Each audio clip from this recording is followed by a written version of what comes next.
Welcome to MLC TV News Oct, reaching you live from the city of Lokoja, the confluent state of Nigeria. I am Jane Balagbubu. The headlines. President Muhammadu Buhari swears in CJN ARIWOOLA presides over FEC. SANWO-OLU officially receives federal approval letter for LEKKI-EPE airports. Prime Minister TRUSS tells MPs she won't cut public spending. And Germany beats Nigeria's Flamingos in Under-17 Women's World Cup opener in India. And now the news in detail.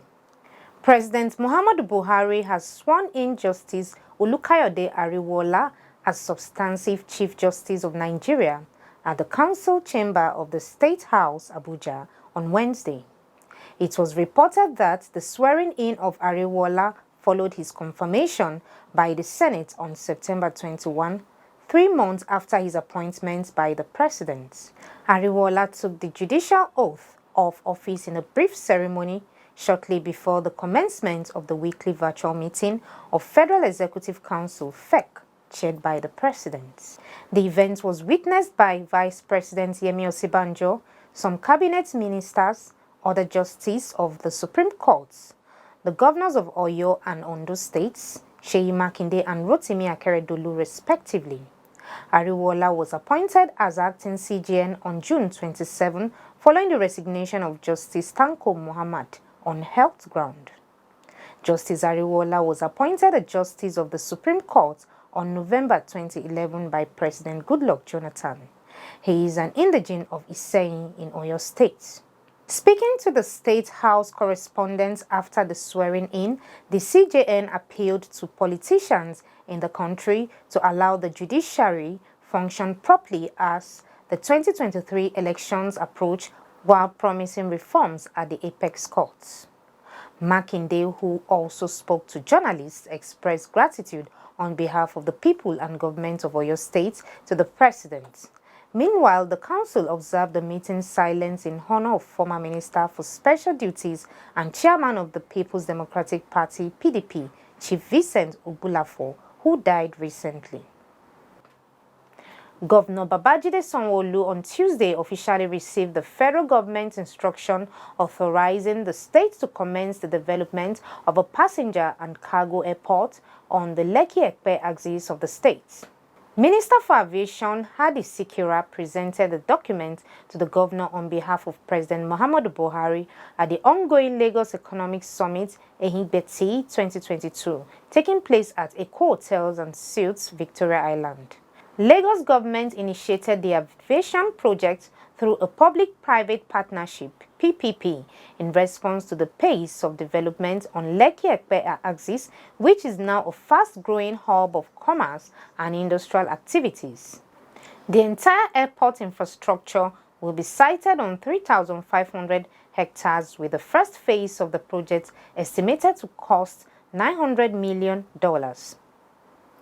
Sanwo-OLU described the approval as another successful step forward towards delivering his administration's agenda of Greater Lagos and keeping the state on the path of irreversible economic prosperity. He said granting the license for the airport project is the right step in the right direction. For them, it is all about partnership for the greater good of the state. The real beneficiaries are the citizens and the businesses that will be using the infrastructure to activate more economic prosperity. They are bringing the government to tap business opportunities while also providing platforms for businesses to flourish. That is how great economies are developed. Sirika said the federal mandate to Lagos government on the airport project enjoyed accelerated approval because of the growing need to further link Lagos and Southwest to international markets and regional trade. The project, the aviation minister said, would transform the GDP of Lagos and create jobs for the national economy. He said the airport would complement the existing Murtala Mohammed International Airport, whose operation is overstretched.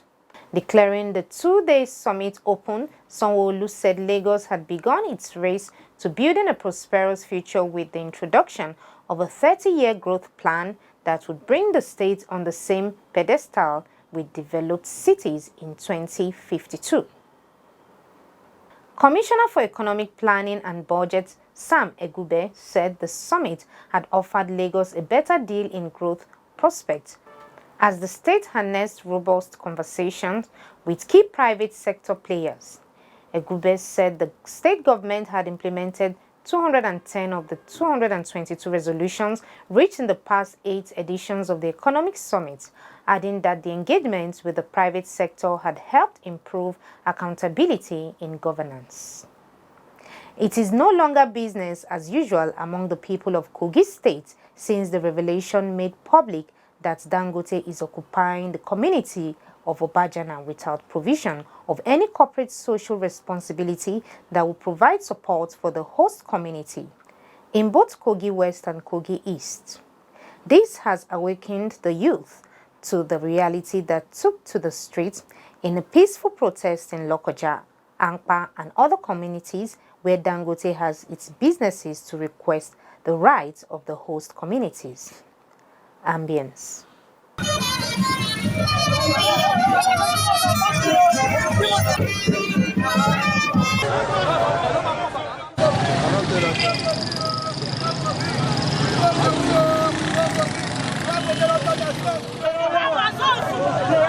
The people aired their grievances, saying enough is enough. Dangote must do what is right and constitutionally. You will recall that the Kogi State House of Assembly and the government have concluded a plan to go ahead lawfully to retrieve the right to own Obajana cement, which they said has been illegally acquired.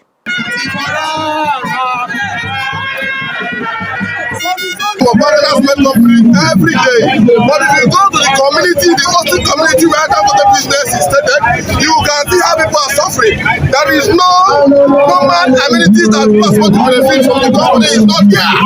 No job, no facility, nothing. And the government of the state is trying so much to build the road to this stage. But as long as you can see that Dangote Trust is destroying our road. The company is not helping us at all. So we are not only telling you that Dangote has break all the agreement between you and the Kogi State, we are telling you that they don't have the legal right to own the company. That's why we youth have come out in mass to tell him that they should leave what belongs to Kogi people to Kogi people. You can see that our leader, Governor Yaya Atosebelo, the taxpayers' money, the money of Kogi people, so our governor always provides security for the company of Dangote over there. So the taxpayer money are also spent in providing security in that company and in that community. But the man, the Dangote conglomerate that is there cannot even provide security for the people there, cannot provide good road. So all this thing is treating the people of Kogi State and the government of Kogi State. So we are saying enough is enough to Dangote. Today we have stood up to say no to that. No to bad road. Activities has been destroying our roads. Even in the community where it's been located, there is no basic social amenities. In short, his corporate social responsibility is nothing to write home about. His commitment to the state in terms of revenue is nothing to write home about. In short, the worst aspect of it is that the claim of Dangote to own Obajana cement factory, and today we say no to that. I want the government to stand on their feet. This is not the fight between the government and Dangote. It's the fight between Dangote and the good people of Kogi State. He said enough is enough. Enough for Dangote. Our youth, we don't have job. Our women, they don't have job. All the people working in Dangote cement factory, they are Hausa people. Our children there that have master here, they are using them for slaves. How can we have something in our lives? They are using us for slaves. President Muhammadu to see to it. Are we slaves? We go guys, our children, they are learning. Some of them have their master, their PhD. They don't have job. They know it's a human being. Enough is enough.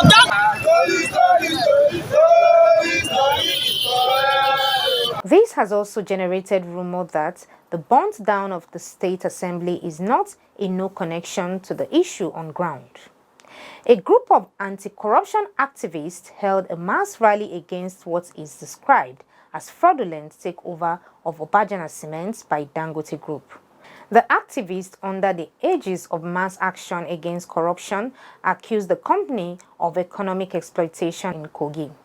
Speaking on behalf of the group, Cecilia Ikechukwu said Aliko Dangote illegally acquired OBAJANA Cement Company without any evidence of payment for the said 90% of shares from the state government. No evidence that the Kogi state government transferred ownership of the mining sites to Dangote Industries. There is also no evidence that for the alleged 90% transfer of shares of OBAJANA Cement to Dangote Industries, there was any form of payment to the state government for the alleged acquisition. The technical committee set up by the state government to unravel the ownership of the OBAJANA Cement Company highlighted this much, and the findings were mind-boggling.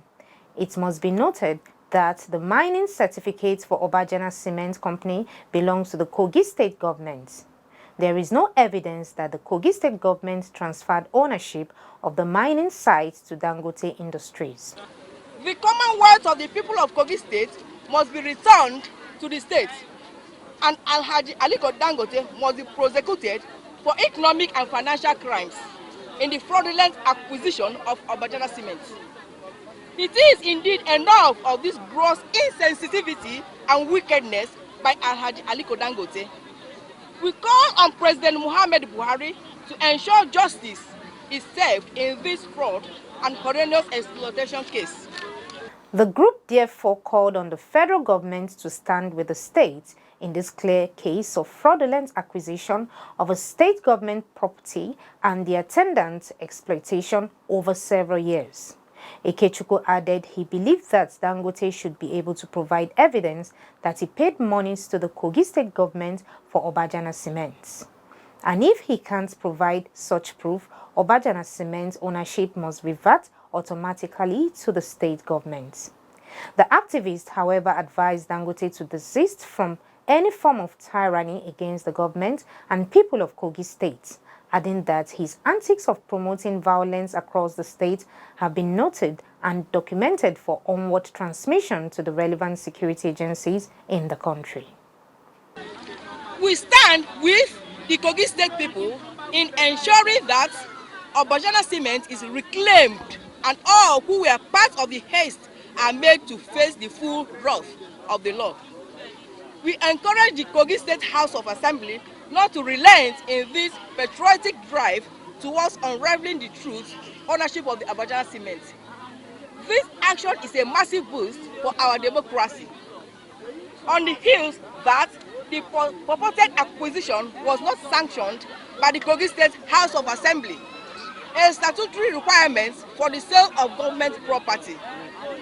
We also call on the National Assembly to support the Kogi State House of Assembly in ensuring that the wrong committed by Alhaji Aliko Dangote in Kogi State is reversed with immediate effect. They called on President Muhammadu Buhari to ensure justice is served in this fraud and horrendous exploitation case. He salutes the courage displayed by the Executive Governor of Kogi State, Yahaya Bello. Ikechukwu described Governor Bello as an epitome of passion and commitment to service. His bravery and dedication to the cause of the state are commendable. Still on who owns OBAJANA or Dangote Cement, concerned citizens of Adavi local government took to the streets in a peaceful protest in support of Kogi state government efforts in addressing ownership issues surrounding the OBAJANA Cement plant with Dangote Industries Limited. The concerned citizens who took the peaceful protest to the council secretariat were received by the council chairman, Joseph Omuya Salami. Omeza Jimo, one of the protesters who spoke on behalf of others, expressed dissatisfaction over the claims by Dangote Industries Limited, adding that the protest is in support of the state government. The protesters, who were chanting, "Enough is enough," also carried placards with inscription like, "It's high time to correct the abnormalities once and for all," among others. Joseph Omuya, while addressing the protesters, commended them and noted that every form of abnormality surrounding the operation of the company would definitely be correct lawfully. He further assured them that Governor Yahaya Bello is known to have always stood against injustice, therefore he is confident that the right thing will be done for good of the people. The people of Yagba West local government area of Kogi State also trooped out in numbers to protest against what they described as illegal and immoral acquisition of OBAJANA Cement Company and a continuous economic exploitation by Dangote Industries Limited. The protesters, who were seen marching through the federal roads across the local government areas carrying placards with different inscriptions showing their displeasure over the questionable manners Dangote Industries Limited took over what belongs to Kogi people. They commended Governor Yahaya Bello for taking action to correct the wrong. And this is the time we are rising to the occasion. We are calling all the critical stakeholders in Nigeria. Dangote should give us what belongs to us. The circumstances that surround the ownership of Dangote is questionable. We want to tell the entire world that Dangote Cement Company in Obajana belongs to Kogi State. This is the time. We are rising to occasion and calling all the critical stakeholders in Nigeria that Dangote should give back what belongs to Kogi State. Please, talk to whoever it may concern, from the federal to state, that Kogi youth, we are resolute and we will not back out until justice is achieved. Thank you very much, sir. The Young Women in Politics Forum Kogi State Chapter commemorated the International Day of the Girl Child with the female students of the Army Day Secondary School, Chari Montgomery Barracks, Lokoja, Kogi State, during a girls-only assembly. The state coordinator, Barrister Joy Akinola, gave a talk on the theme of the year, Our Time is Now, Our Rights, Our Future.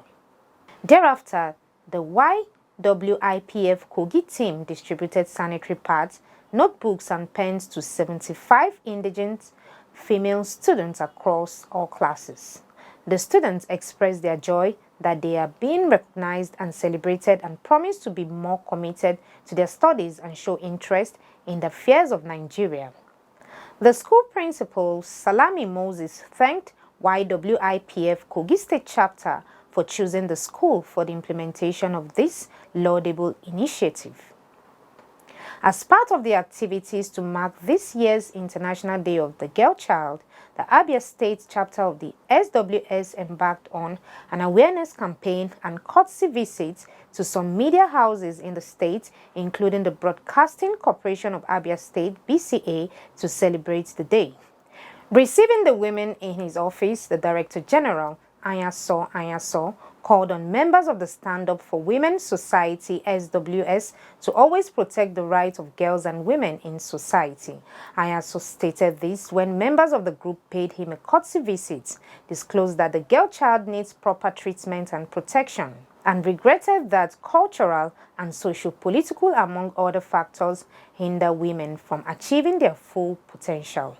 He advised the group to take their advocacy to the families, the church, and the traditional institution to make greater impact, and promised that BCA will partner with the women group. In her remarks earlier, the state chairperson of Stand Up for Women Society, Gloria Agomo, noted that the association is a non-governmental, non-political organization that exists in every state of the federation to bring women together to speak with one voice on issues concerning women. Agomo also opined that they plan to reach out to women, be a voice for the voiceless, engage young girls in trade and employment, and pleaded with the corporation to help them project the ideas of the association. In a vote of thanks, the Assistant Secretary of the SWS, Ifemeko-Olu, thanked the DG for the warm reception and promised that the group will abide by the tenets of the association. In the same vein, the National President of Stand Up for Women Society, SWS, Barrister Ijadele Adetona, celebrated girl children and advised young girls to face their studies to become successful in life. She urged girl children to stay focused on the brighter future they want and stay away from any influence capable of implicating them negatively. Adetona lamented over the rate at which girl children are exposed to illicit drugs and substances, saying many are now addicted, which is not a good way to achieve a better society. The national president called on all institutions to activate the counseling units in schools, hospitals, corporate organizations, and government agencies to join hands to clean this menace from society. We go on a short break. We'll be right back. Get human interest stories right here on MLC TV with entertainment, sports, business, culture, tourism, and fashion news stories all featured on MLC TV. Not forgetting political and current affairs news, state and federal government and people's matters will be discussed regularly on MLC TV. MLC TV, your one-stop online destination for unbiased, accurate news, entrepreneur ideas, and youth matters to the rest of the world. MLC TV, reaching everywhere, informing everyone. Welcome back. The Nigerian government reclaimed 31 stolen Benin bronze models from 3 U.S. museums after 125 years. Report has it that 29 Benin bronze artifacts were returned by the Smithsonian National Museum of African Arts, one from the National Gallery of Art and another from the Rhode Island School of Design Museum. Nigeria's Minister of Information and Culture, Lai Mohammed, and Professor Abba Tijani, Director General of the National Commission for Museums and Monuments, witnessed the transfer of the artifacts.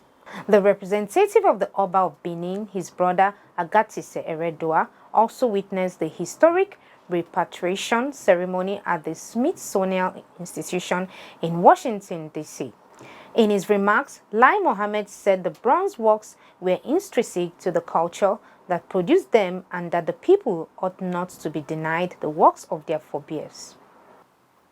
He said it is in light of this that they are delighted with repatriation of Benin bronze.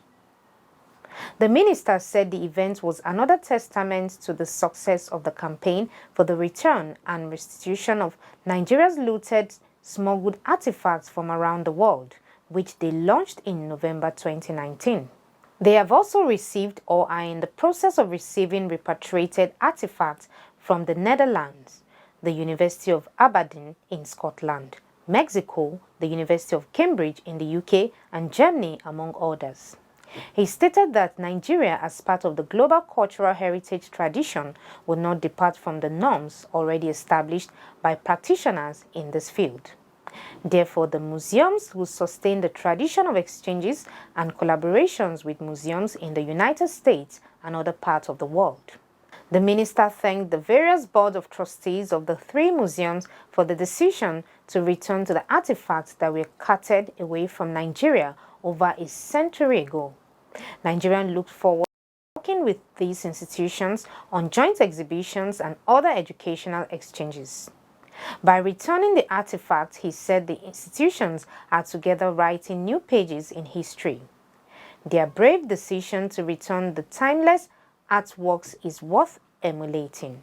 Now on politics. Governorship candidate of the Labour Party in Kebbi State, Gambo Tasse, has pledged to reactivate the Agungu Fishing Festival, which earned the state international placement in the world map. He said this while speaking with journalists in Abuja.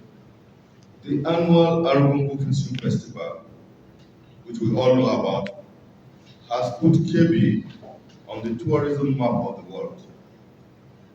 It is a huge source of revenue, which has not been properly harnessed. The agrarian sector has enormous potentials to be developed in partnership with local and global partners.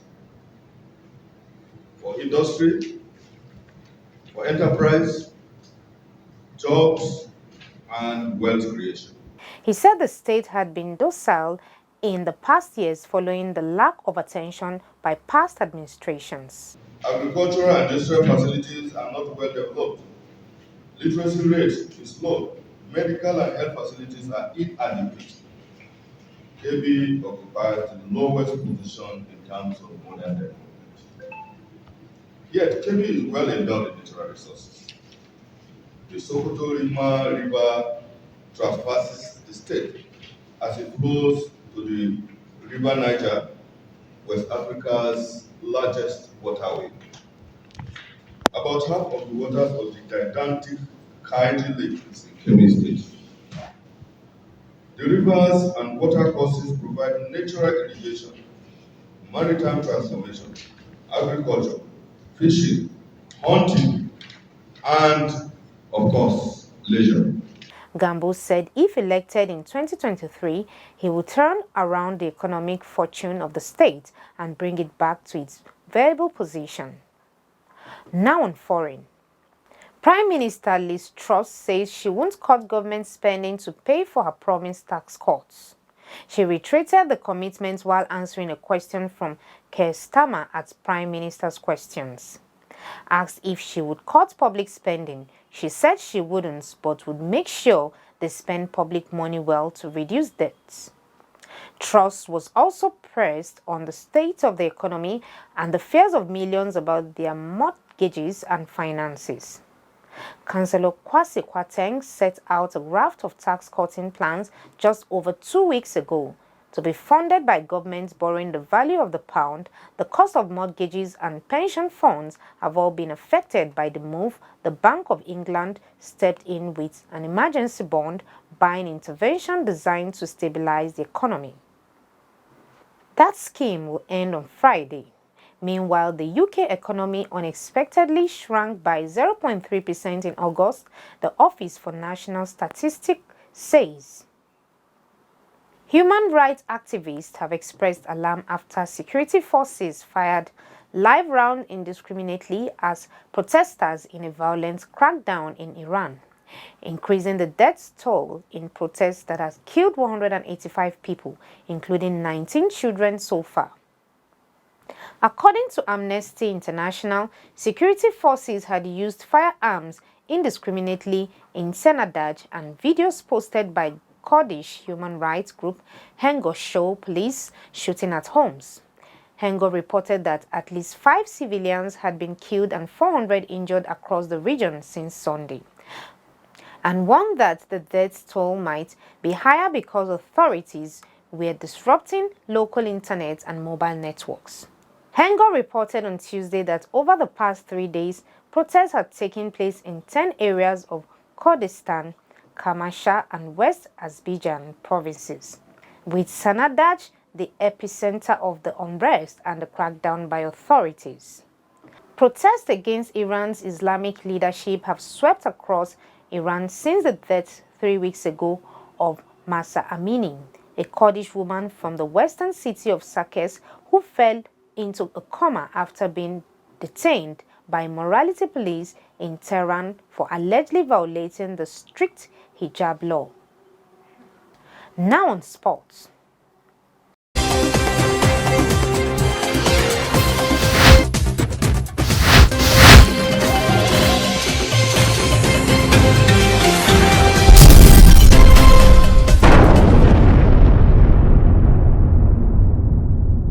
The Under-23 national team held their first training at the Lekki Salami Stadium in Ibadan on Tuesday ahead of their 2023 Africa Under-23 Nations Cup qualifier against Tanzania.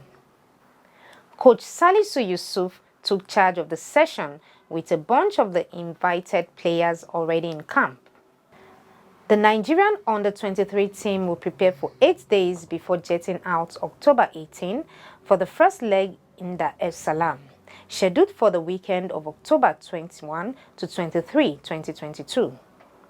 A final squad for the game will be selected before the team departs. The Under-23 Africa Cup of Nations will be staged in Morocco, June 2023. The competition serves as qualifiers for the men's football events of the Olympic Games, with the top 3 teams advancing to Paris 2024. Nigeria Under-17 women's team Flamingos bowed to Germany in a 2-1 defeat in their opening Group B match at the ongoing 2022 FIFA Under-17 Women's World Cup in Mangao, India. The girls, led by Bankole Olowokere, courageously utilized their skills as they played against the Europeans in the early stage of the game. Following a foul on Captain Avan Dazosu by Emily Wara-Bernstein, the Flamingos were awarded a free kick outside the box which defender Miracle Usani slotted past the goalkeeper on the half-hour mark. Despite this, the Europeans restored parity 4 minutes into the second half as Viestot got the Flamingos for poor defending. A minute after the hour mark, Mara Alba doubled Germany's advantage as Nigeria failed in the pursuit to restore parity. The Flamingos are currently third in the group and will play against New Zealand on Friday, pending their final group game against Chile on Monday.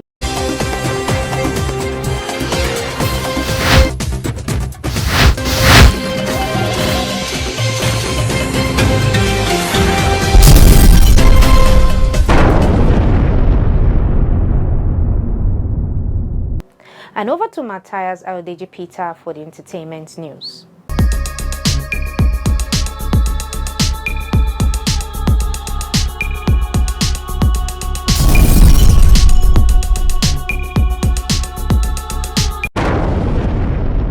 On entertainment news today, Nollywood filmmaker and producer LEKKI-EPE has regained his freedom after 3 years in prison custody. The filmmaker and producer was remanded on February 10, 2017 after allegedly obtaining money by false pretense from no fewer than 40 bureau de change operators in different parts of Lagos State. He was accused of swindling the BDC operators by claiming that he had naira to change into foreign currency and vice versa. LEKKI-EPE was docked for a series of fraud involving over 39 million naira. LEKKI-EPE alongside one Oyekon Ayomide were first arraigned on February 10, 2017 before Justice Oluremi Oguntoyibo on 36 counts bordering on advance fee fraud. The duo were later joined by Lawal Karim, Olalekan Yusuf and Muhyiddin Shoyobom on 49 counts charge. However, on October 11, a federal high court Ikoyi in Lagos found LEKKI-EPE guilty of just one of the 44 counts charges against him and set him free. Justice Oluremi Oguntoyibo declared that 43 of the 44 count charges were squashed because of lack of witnesses to substantiate their claims. She also decried that the prosecuting team failed in their responsibility to produce evidence to be backed with witnesses on counts 4, 19, and 21. The judge also said that police tampered with the money recovered from the suspects. Justice Oguntoyibo also ruled that all the money recovered from LEKKI-EPE as evidence should be returned to him. Still on our entertainment news from Africa, Enioluwa Adeoluwa, a well-known social media figure, has announced that the European Union has appointed him as its ambassador to Africa. Enioluwa, who is known for his interesting personality on social media platforms, took to his Twitter page to share the news with his fans. He wrote that this is a chance to assist others, give to charity, and work with a group like @EU in Nigeria that supports people and communities.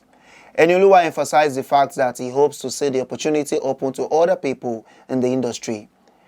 Enioluwa Adeoluwa is a social media influencer and comedian. He is popularly known as the lip gloss boy or the beauty boy. Enioluwa is against the conventional beliefs that fashion is a one-way street that should be dominated by women alone. In 2019, he won an award as the youngest director in Nigeria after winning Most Astounding Director at the Nigerian University's Theatre Art Festival. President MUHAMMADU Buhari on 11th October 2022 presented the 437 nominees for the national awards with their awards in a ceremony that held at the Government House Villa in Aso Rock. Afrobeats megastar Damini Eboluwa Ogulu, aka Burna Boy, was one of the 75 individuals presented with the member of the Order of the Federal Republic Award. The award, which was presented in recognition of his groundbreaking exploit that includes becoming the first Nigerian contemporary artist to win the Grammy, was received on behalf of Burna Boy by his father. Big Brother Naija Season 3 housemate Patrick Fakoya, popularly known as Rico Suave, has died. Co-housemate Toby Bakri confirmed his shocking demise on Thursday, days after the reality star suffered fatal injuries from a car accident. "We lost him, but thanks a lot, guys. God knows best," Bakri tweeted, announcing Suave's death. Following the fatal accident, which occurred in the early hours of Tuesday morning, co-housemate Alex Unusual revealed that the artist was in a critical condition and unconscious. An appeal for financial aid spearheaded by Bakri was also promptly set up to keep Suave on life support. The 29-year-old reality star featured in the 2018 edition of top reality show Big Brother Naija alongside Bakri, Alex and Sisi. Prior to his tragic passing, he solidified his position as a performing artist with a number of TV appearances. R.I.P. Rico Suave. And that is all on entertainment news today. My name is Matthias Ayodeji Peter.